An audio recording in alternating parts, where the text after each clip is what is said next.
Hola a todos, bienvenidos al segundo video de la serie de ecuaciones cuadráticas en Mates para Todos.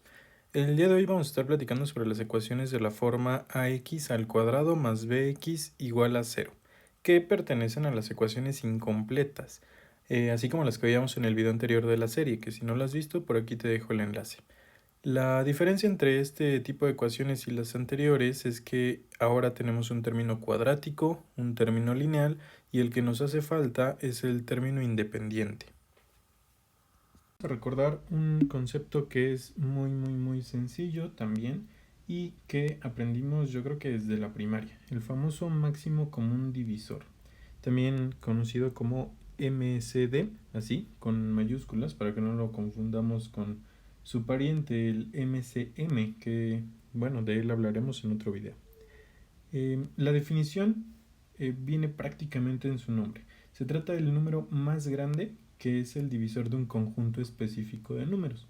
Para calcularlo, debemos de trabajar con un conjunto muy especial en las mates y que también merece un video aparte, seguramente lo estaremos haciendo después. Me refiero al conjunto de los números primos, que para fines prácticos lo vamos a representar así. No vamos a obviamente trabajar con todos ellos, la verdad es que solo necesitaremos al menos los primeros de ellos. Entonces recuerda y ten bien presente a este conjunto de los números primos. Hagamos un ejemplo muy sencillo para recordar entonces este concepto. Lo que vamos a hacer es calcular el máximo común divisor de 18 y de 24. Para esto vamos a ocupar un proceso que ya sabes emplea justamente a los números primos. Recuerda, los números primos los vamos a representar como el conjunto que incluye al 2, incluye al 3, incluye al 5, etc. ¿Ok? Solamente vamos a utilizar estos para este pequeño ejercicio. Bien, vamos a comenzar utilizando el número 2. Fíjate bien, el proceso implica que vamos a escribir nuestras dos cantidades, 18 y 24, y vamos a ver cuántas veces se pueden dividir ambos por cada uno de los números primos que tenemos aquí exactamente, es decir, sin dejar ningún residuo. Bueno, pues vamos a comenzar con el primero de los primos. Entonces decimos 18 entre 2 es igual a 9. Para el segundo número, lo que tenemos es 24 entre 2 y eso es igual a 12. Muy bien, ya ocupamos el 2. ¿Se puede ocupar otra vez?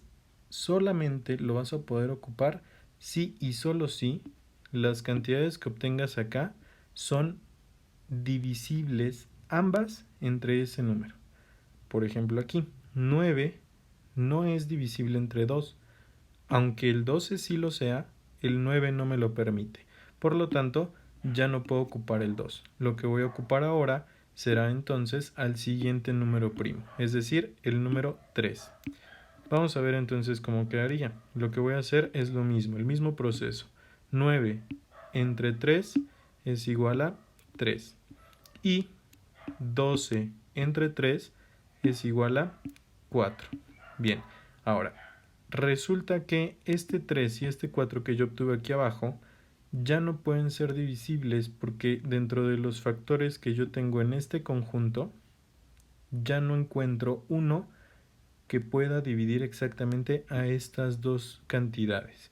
Por lo tanto, entonces, hasta ahí termina mi ejercicio y lo que tengo que hacer para hallar el máximo común divisor será multiplicar a estas dos cantidades. Y yo sé que 2 multiplicado por 3 es igual a 6. Entonces, el máximo común divisor de 18 y 24 es igual a 6. Así es como calculo el máximo común divisor. Ahora, ya teniendo esta base un tanto sólida, vamos a ver un concepto que es muy común y muy utilizado en las mates. Es la factorización y el factor común. Fíjate bien, la factorización es el proceso inverso, de alguna manera lo podríamos llamar así, a la multiplicación. Pero cuidado con esta idea, proceso inverso. Pudiéramos llegar a pensar que la operación inversa a la multiplicación es la división, y esto podría llegar a confundirnos porque es una idea correcta. Sin embargo, aquí nos referimos a proceso inverso, no a operación inversa. ¿Ok? También hay que saber que es una forma en cómo podemos de alguna manera deshacer lo que ya hicimos a la hora de multiplicar. Factorizar es básicamente escribir una cantidad en formato de multiplicación. Por ejemplo, veamos la siguiente multiplicación, 9 por 4, que tú sabes que el resultado es 36. La podemos escribir en factores o de forma factorizada, así como lo ves aquí, 9 por 4 o 6 por 6 o 12 por 3. Y todas estas operaciones que tú puedes ver aquí son factores de 36. Ok, y el factor común, por otra parte, es un tipo de factorización y se refiere a un número o expresión que se repite en varias cantidades que pueden o no estar factorizadas. Fíjate en este ejemplo bien sencillo. Yo tengo 6 más 8 y yo sé que eso es igual a 14. Esta expresión la podríamos escribir también refiriéndonos al primer miembro únicamente. El 6, fíjate, lo estamos expresando como 2 por 3 y el 8 lo estamos expresando como 2 por 4. De manera que el factor común de estos dos sumandos es el 2 y entonces lo pongo aquí. Los otros dos factores que no son comunes los escribo con la operación que está indicada desde el principio. Si tú resuelves esta operación te vas a dar cuenta que el resultado sigue siendo el mismo, sigue siendo 14. Esto es una forma en cómo se factoriza. Bien, este es el método más sencillo para factorizar una expresión. Ahora, algebraicamente hablando, ¿cuándo se utiliza el factor común? ¿Cuándo podemos factorizar utilizando el método de factor común? Bueno, fíjate bien, si en todos los términos de un polinomio aparece una misma literal y además todos los coeficientes tienen un máximo común divisor, entonces el polinomio se factoriza por medio de factor común.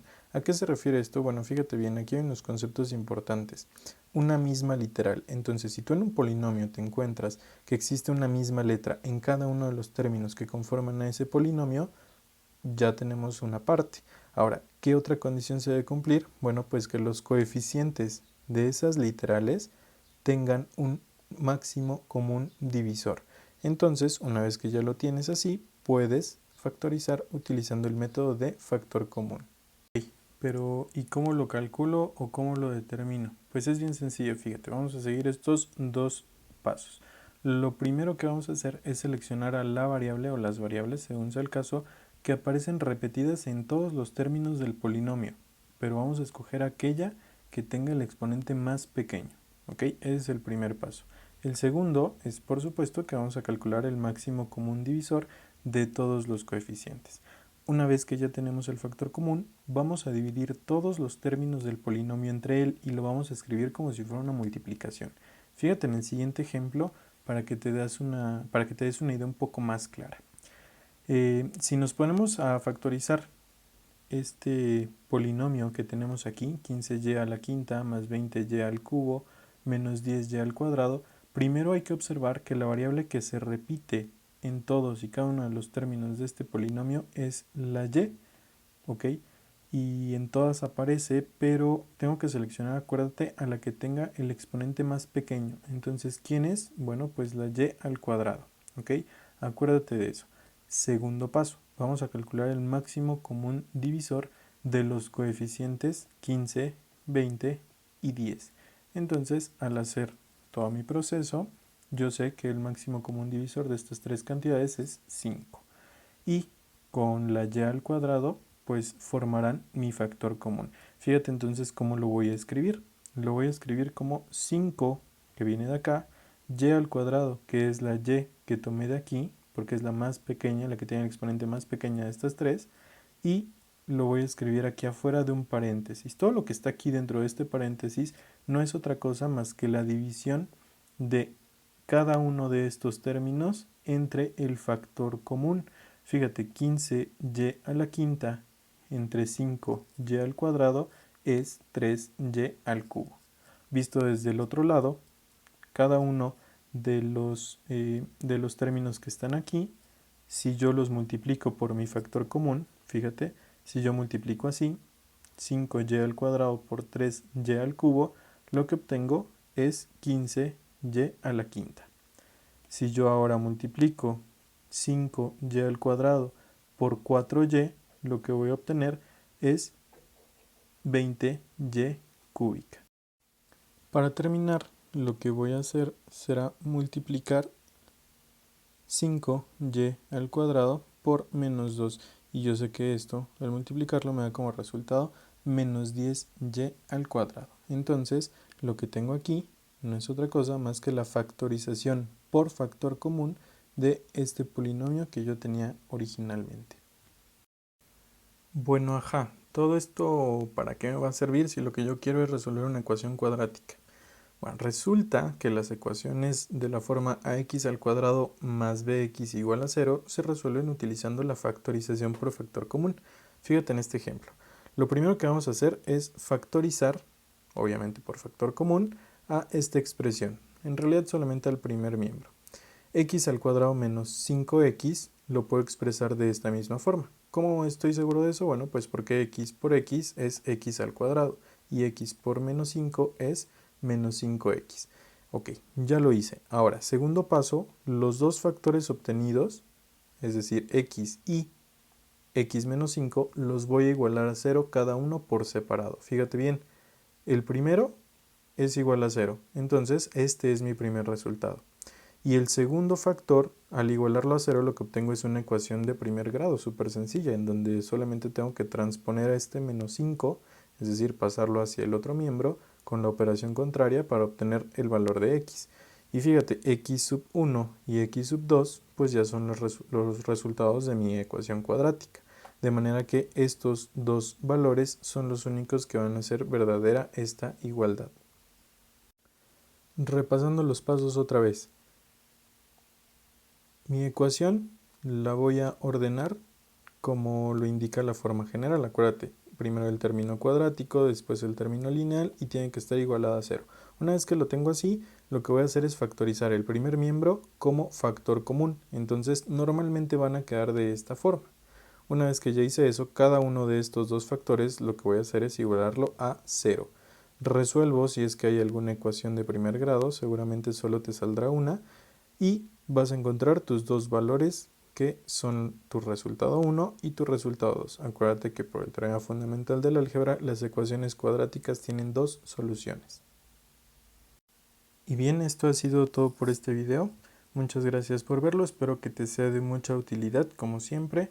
Ya sabes, yo soy el profe Julio Arellano y esto es Mates para Todos.